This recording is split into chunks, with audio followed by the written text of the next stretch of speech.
नमस्कार, मी एके सर, एके इंजिनिअरिंग अकॅडमीच्या ऑनलाईन प्लॅटफॉर्मवर परत एकदा सर्वांचं स्वागत आहे. काल म्हणजे 10 जुलैला MIDC मध्ये जे काही ॲडव्हर्टाइजमेंट आली होती, त्यातील काही विभागांसाठी काल एक्झाम झालेली आहे. ओके. आणि ह्या एक्झाममध्ये जे MIDC ॲक्टवर जे काही क्वेश्चन विचारलेले होते, ओके, आपल्याकडे 4 ॲक्ट आहेत. MIDC ॲक्ट आहे, त्यानंतर RTI, RTS आणि सर्व्हिस रेग्युलेशन. अशा 4 ॲक्टवर 20 क्वेश्चन्स त्या ठिकाणी विचारले गेलेले होते. आणि ह्या 20 पैकी 20 क्वेश्चन्स आपण जो कंटेंट विद्यार्थ्यांना प्रोव्हाइड केला होता, त्यातूनच त्या ठिकाणी क्वेश्चन त्या ठिकाणी एक्झाम मध्ये आलेले आहेत. ठीक आहे. आता आजच्या लेक्चर मध्ये आपण काय डिस्कस करणार आहोत की जे 20 क्वेश्चन आले होते, बरोबर, माझ्यापर्यंत जेवढे काही क्वेश्चन आलेले आहेत, ओके, 20 चे 20 क्वेश्चन माझ्यापर्यंत आलेले नाही, जे काही 17-18 क्वेश्चन्स विद्यार्थ्यांनी मला दिलेले आहेत, ओके, त्याचे आन्सर्स काय असणार आहेत हे या ठिकाणी आपण पाहणार आहोत. आणि त्यासोबतच आगामी काळामध्ये म्हणजे ऑगस्ट मध्ये ज्या राहिलेल्या डिपार्टमेंटच्या जे एक्झाम आहेत, बरोबर ना, MIDC ने जेवढे काही पद दिले होते त्यातील काही एक्झाम काल झालेले आहेत. ओके. आणि राहिलेले जे एक्झाम्स आहेत या सगळ्या ऑगस्ट महिन्यामध्ये होणार आहेत. ओके. मग कालचा जो पेपर झालेला आहे त्यामध्ये ज्या प्रकारे क्वेश्चन्स विचारले गेले त्याच प्रकारचे क्वेश्चन्स तुम्हाला तुमच्या एक्झाम मध्ये देखील त्या ठिकाणी दिसणार आहे. सो हा व्हिडिओ ज्यांनी पेपर दिला त्यांच्यासाठी देखील आहे आणि ज्यांचा पेपर होणार आहे त्यांच्यासाठी देखील त्या ठिकाणी आहे. ठीक आहे. चला सुरू करतोय आपला हा इंटरेस्टिंग व्हिडिओ. तत्पूर्वी ज्या कोर्स बद्दल मी बोलतोय, ज्यामधून तुम्हाला सगळेचे सगळे क्वेश्चन त्या ठिकाणी कालच्या एक्झाम मध्ये दिसतील, तो कोर्स म्हणजे हा तुमच्या समोर आहे. त्याची फीज आहे फक्त आणि फक्त 501 रुपये. ठीक आहे. यामध्ये आपण काय काय कव्हर करतो? MIDC ऍक्ट 1961 आपण कव्हर करतो. त्यानंतर RTI ऍक्ट त्या ठिकाणी आपण कव्हर केलेला आहे. RTI ऍक्ट सोबतच आपण अजून काय काय कव्हर केलेलं आहे? RTS ऍक्ट त्या ठिकाणी कव्हर केलेला आहे आणि सर्व्हिस रेग्युलेशन देखील त्या ठिकाणी आपण कव्हर केलेलं आहे. असे 4 चे 4 ऍक्ट मिळून फक्त 501 रुपयाचं हे पॅकेज तुम्हाला एके इंजिनिअरिंग अकॅडमीच्या ऍप्लिकेशनवर मिळणार आहे. यावर देखील तुम्हाला 20% डिस्काउंट त्या ठिकाणी मिळणार आहे. ठीक आहे. चला सुरू करतोय आपलं लेक्चर. त्यामध्ये कालची जी एक्झाम झालेली आहे, एरिया मॅनेजरची जी एक्झाम झालेली आहे, त्यामध्ये कोणत्या ऍक्टवर किती क्वेश्चन्स विचारले ते देखील या ठिकाणी दिलेलं आहे. MIDC जो ऍक्ट आहे यावर डायरेक्टली तुम्हाला 14 क्वेश्चन्स आलेले दिसतील. किती क्वेश्चन्स आलेले दिसतील? 14 क्वेश्चन्स त्या ठिकाणी तुम्हाला आलेले दिसतील. त्यानंतर RTI आणि RTS जो आहे यावर काही खास जास्त काही क्वेश्चन्स विचारले गेलेले नाही. RTI वर एक प्रश्न आणि RTS वर एक प्रश्न आणि सर्व्हिस रेग्युलेशन वर 4 प्रश्न. ठीक आहे. आता हे विद्यार्थ्यांनी मला दिलेला नंबर आहे, थोडाफार इकडे तिकडे तो होऊ शकतो. ठीक आहे. आणि क्वेश्चन देखील जे मला मिळालेले आहेत एक्झॅक्ट तेच क्वेश्चन असतील असं नाही. 90% तुम्ही पकडू शकता की त्याला ते मॅच होणार आहेत. क्लिअर? चला बघूयात आपण आपले क्वेश्चन्स या ठिकाणी. पहिला क्वेश्चन काय म्हटले बघा, where is the headquarter of Maharashtra industrial development corporation ब्रॅकेटमध्ये म्हटले MIDC लोकेटेड. ठीक आहे. त्याचा आन्सर असणार आहे मुंबई. आता हा पार्ट आपण कव्हर केला आहे की केला आहे? ठीक आहे. आपला नोट जरी तुम्ही बघितल्या पहिल्या दुसऱ्या पेजेसवरच ही सगळी इन्फॉर्मेशन त्या ठिकाणी मी दिलेली आहे आणि यामध्ये देखील आपण व्यवस्थितपणे सगळे मुद्दे या ठिकाणी मांडलेले आहेत. ओके. मग आता MIDC जे आहे, बरोबर ना, याचं जे हेडक्वार्टर आहे हे कुठे आहे? मुंबईमध्ये त्या ठिकाणी आहे. ठीक आहे. त्यासोबतच आता जे CEO आहे, बरोबर ना, MIDC चे CEO आहे ते कोण आहेत बघा. आता इथे मी ब्रॅकेटमध्ये व्यवस्थितपणे लिहिलंय आणि व्हिडिओमध्ये देखील सांगितलं होतं की 2024 इथे ब्रॅकेटमध्ये लिहिलंय. 2024 ला ज्या वेळेला मी हा व्हिडिओ बनवले होते त्यावेळेला कोण होते? डॉक्टर विपिन शर्मा हे त्या ठिकाणी CEO होते. पण कालच्या एक्झाम मध्ये जो क्वेश्चन विचारला होता 2025 मध्ये ही एक्झाम होते आणि मी व्हिडिओमध्ये देखील विद्यार्थ्यांना सांगितलं होतं की ज्या वेळेला एक्झाम होईल त्याच्या 5-6 दिवस आधी तुम्हाला हे बघून जायचं आहे आणि हे चेंज झालेले आहेत. समजतंय का? हे चेंज झालेले आहेत. पुढे क्वेश्चन मध्ये मी तुम्हाला सांगतो त्याचा आन्सर काय असेल. ठीक आहे. सो आपल्या पहिल्या क्वेश्चनचा आन्सर तुम्हाला कळलं की हेडक्वार्टर MIDC कुठे लोकेटेड आहे, तर ते मुंबईमध्ये आहे. ठीक आहे. आता MIDC बद्दल काय काय अजून इन्फॉर्मेशन आहे ही सगळी वाचून घ्यायची. यावर देखील तुम्हाला डायरेक्टली क्वेश्चन त्या ठिकाणी विचारले जाऊ शकतात. ठीक आहे. सेकंड क्वेश्चन आहे बघा, who is the current chief executive officer, म्हणजे कोण? CEO सध्याचा करंट कोण आहे MIDC चा? तर इथे ऑप्शन मध्ये विपिन शर्मा देखील आहे. मग तुमचं आन्सर असणार आहे श्री P वेलरासू. आता हे कधीपासून झालेले आहेत अपॉइंट? मे 2025 पासून. आता हे जर ऑप्शन मध्ये नसते, बरोबर ना, तर तुम्हाला हे आन्सर त्या ठिकाणी टिक करावं लागलं असतं. पण ऑप्शन मध्ये हे होते असं विद्यार्थ्यांचं म्हणणं आहे. मग आन्सर तुमचा असणार आहे P वेलरासू. क्लिअर? हे असणार आहे क्वेश्चन नंबर 2 चा आन्सर. ठीक आहे. Question number 3. आता क्वेश्चन नंबर 3 मध्ये काय म्हटले त्याआधी मी पेनचा कलर फक्त एकदा या ठिकाणी चेंज करतो. ठीक आहे. काय म्हटले बघा, what is the main purpose of MID act 1961. आता हे देखील आपल्या व्हिडिओमध्ये मी एक्सप्लेन केलं होतं. पहिलं जे पेज आहे MIDC ऍक्टचं पहिलं जे पेज आहे त्यामध्ये व्यवस्थितपणे म्हटलेलं आहे याचा जे मेन पर्पज आहे तो काय आहे, orderly establishment in industrial areas and industrial estate of in hot state of Maharashtra. State of महाराष्ट्रामध्ये इंडस्ट्रियल एरियाज आणि इंडस्ट्रियल इस्टेट जे आहे बरोबर ना, त्याची ऑर्डरली इस्टॅब्लिशमेंट करण्याचं जे मेन पर्पज आहे हे MIDC त्या ठिकाणी आहे. मग याचा आन्सर काय असणार आहे, what is the main purpose of MIDA act 1961? For getting funds from the central government? नाही. For improving infrastructure? नाही. For industrial development of only Mumbai? फक्त मुंबईसाठी आहे का? नाही. For orderly establishment of industrial estate in hot state of Maharashtra? So याचा answer काय असणार आहे, D will be your answer. Clear. चला जातोय आपण पुढे. नेक्स्ट आहे क्वेश्चन नंबर 4. काय म्हटले बघा क्वेश्चन नंबर 4 मध्ये, in Maharashtra industrial development act the building means. आता मी ज्यावेळेला व्हिडिओ घेतले होते त्यावेळेला मी देखील सांगितलं होतं की जेवढ्या काही डेफिनेशन आहे सेक्शन जो 2 आहे यामध्ये सगळ्या डेफिनेशन दिलेल्या आहेत. या सगळ्याच्या सगळ्या व्यवस्थितपणे वाचायचे आहे आणि प्रत्येकाचा अर्थ देखील मी त्या ठिकाणी सांगितला होता. त्यातील इथे तुम्हाला कशाचा मिनिंग यांनी विचारलेला आहे, बिल्डिंगचा अर्थ त्या ठिकाणी विचारलेला आहे. बिल्डिंगची डेफिनेशन त्या ठिकाणी तुम्हाला विचारलेली आहे. मग बिल्डिंगची डेफिनेशन काय इथे ऑलरेडी दिलेली आहे. Means any structure or erection or a part of structure or erection which is intended to be used for, कशासाठी यूज केलं जाऊ शकतं ते, रेसिडेन्शियल, इंडस्ट्रियल और कमर्शियल पर्पज साठी यूज केलं जाऊ शकतं. हे 3 शब्द महत्वाचे होते. Building means what, structure intended to be used for residential, industrial and commercial purposes. So याचा आन्सर असणार आहे D will be your answer. Clear. Next आहे तुमच्याकडे क्वेश्चन नंबर 5. आता क्वेश्चन नंबर 5 मध्ये काय म्हटले, how many persons may the state government nominate as members on account of the experience in any trade, industry and finance? ठीक आहे, समजून घ्या. 5 आहे, 10 आहे, 11 किती आहे त्याचा आकडा तुम्हाला सांगायचा आहे. जर तुम्ही सेक्शन नंबर 4 मध्ये गेलात तर कॉन्स्टिट्यूशन MIDC जे आहे कॉर्पोरेशन आहे हे कसं फॉर्म होते, कोणते मेंबर किती असणार याबद्दल सगळी इन्फॉर्मेशन या ठिकाणी दिलेली आहे. ठीक आहे.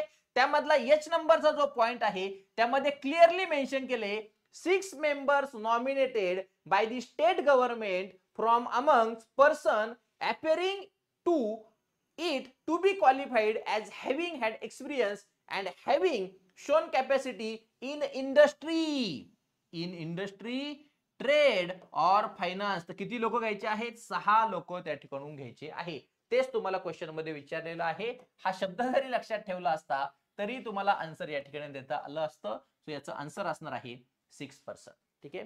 सो क्वेश्चन नंबर 5 चा आन्सर असणार आहे 6. आणि ऑलरेडी ह्या सगळ्या गोष्टी मी व्हिडिओ मध्ये एक्सप्लेन केलेल्या आहेत. तुम्ही स्वतः वाचायला गेलात तर तुम्हाला ते अवघड वाटेल, पण व्हिडिओच्या माध्यमातून जर केलं तर तुम्हाला काहीही अवघड वाटणार नाही.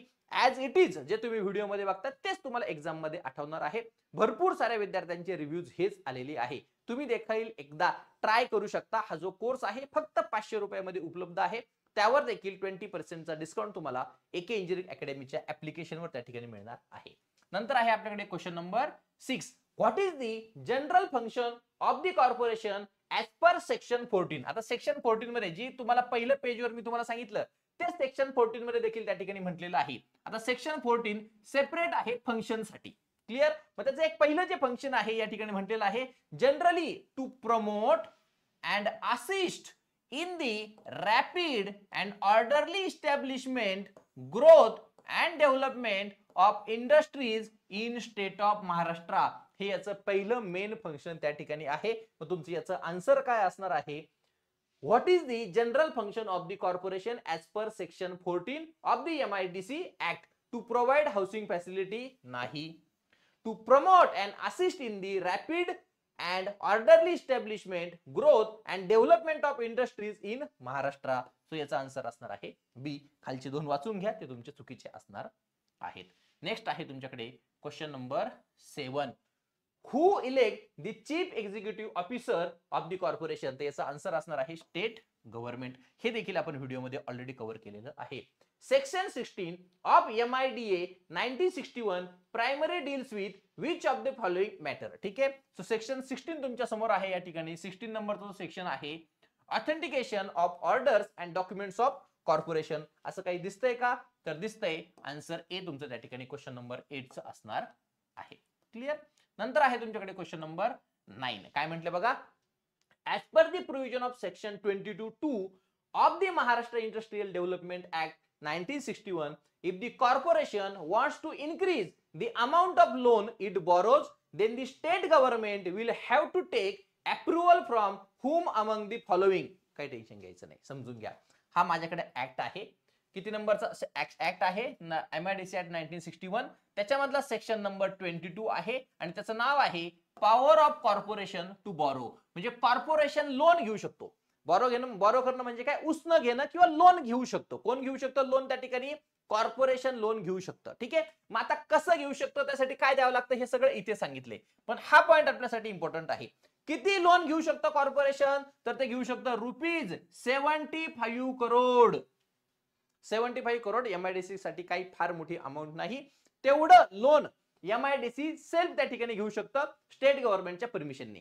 पण त्यापेक्षा जर जास्त लोन जर घ्यायचं असेल तर कुणाची परमिशन लागती ते या ठिकाणी विचारलेलं आहे. मग इथे सेक्शन मध्ये ऑलरेडी सांगितलेलं आहे कुणाची परमिशन घ्यावी लागती? स्टेट लेजिस्लेटिव्ह असेंब्ली यांच्याकडून त्या ठिकाणी अप्रुव्हल तुम्हाला घ्यावं लागेल. सो याचा आन्सर काय असणार आहे? State legislative assembly. क्लिअर. चला नेक्स्ट आहे तुमच्याकडे question number 10. Section 28 of MIDA 1961 primarily deals with which of the following matter. ठीक आहे. सो तुमचा 28 नंबरचा जो सेक्शन आहे हा कशाच्या रिलेटेड आहे? Concurrent and special audit of account. असं काही म्हटलंय का? म्हटलंय concurrent and special audit of accounts. Clear.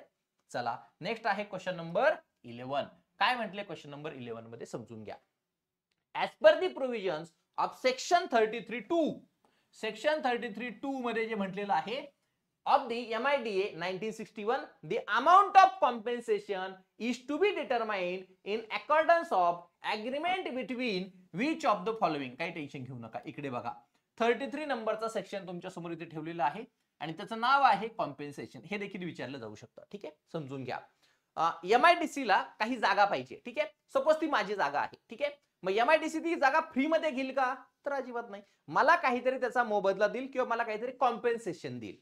ठीक आहे. हा माझा सगळ्यात पहिला मुद्दा हा येतो की कॉम्पेन्सेशन कोण देईल? MIDC देईल की स्टेट गव्हर्नमेंट देईल? तर स्टेट गव्हर्नमेंट देईल. ते जिथे म्हटले स्टेट गव्हर्नमेंट शाल पे. बरोबर ना. काय पे करणार आहे? कॉम्पेन्सेशन त्या ठिकाणी पे करणार आहे. पण कशाच्या अकॉर्डिंगली पे करणार आहे? कोणामध्ये तरी काहीतरी अग्रीमेंट झालं पाहिजे. मग ते अग्रीमेंट कोणामध्ये होणार आहे? Agreement between the state government and the person to be compensated. म्हणजे ज्या माणसाला तुम्हाला कॉम्पेन्सेशन द्यायचं आहे त्याच्यामध्ये आणि स्टेट गव्हर्नमेंट मध्ये काय अग्रीमेंट झालं, बरोबर ना, त्या अग्रीमेंट नुसार त्या ठिकाणी तुम्हाला कॉम्पेन्सेशन भेटणार आहे आणि ते कोण देणार आहे? स्टेट गव्हर्नमेंट देणार आहे. आणि जर अग्रीमेंट नसेल तर स्टेट गव्हर्नमेंट तुमची केस कुणाकडे देणार आहे? कलेक्टर कडे देणार आहे. यावरच हे तुमचे क्वेश्चन्स विचारलेले आहेत. तर कोणत्या अग्रीमेंटवर त्या ठिकाणी तुम्हाला कॉम्पेन्सेशन भेटणार आहे? अग्रीमेंट बिटवीन कुणामध्ये? State government and the person to be compensated. आणि पुढचा क्वेश्चन देखील त्याच्यावरच बेस आहे. According to section 33 of the MIDA act, who is responsible for paying compensation. कोण त्या ठिकाणी कॉम्पेन्सेशन पे करणार आहे? स्टेट गव्हर्नमेंट पे करणार आहे. समजतंय. पण जर त्या दोघांमध्ये अग्रीमेंट नसेल तर ती केस कुणाकडे दिली जाईल? तर ती कलेक्टर कडे दिली जाईल. हा क्वेश्चन नंबर 13 तुमचा होता. Clear. Question number 14. As per the provision of section 45(4) of MIDA 1961, what is the amount of daily fine that can be levied on any person. समजून घ्या.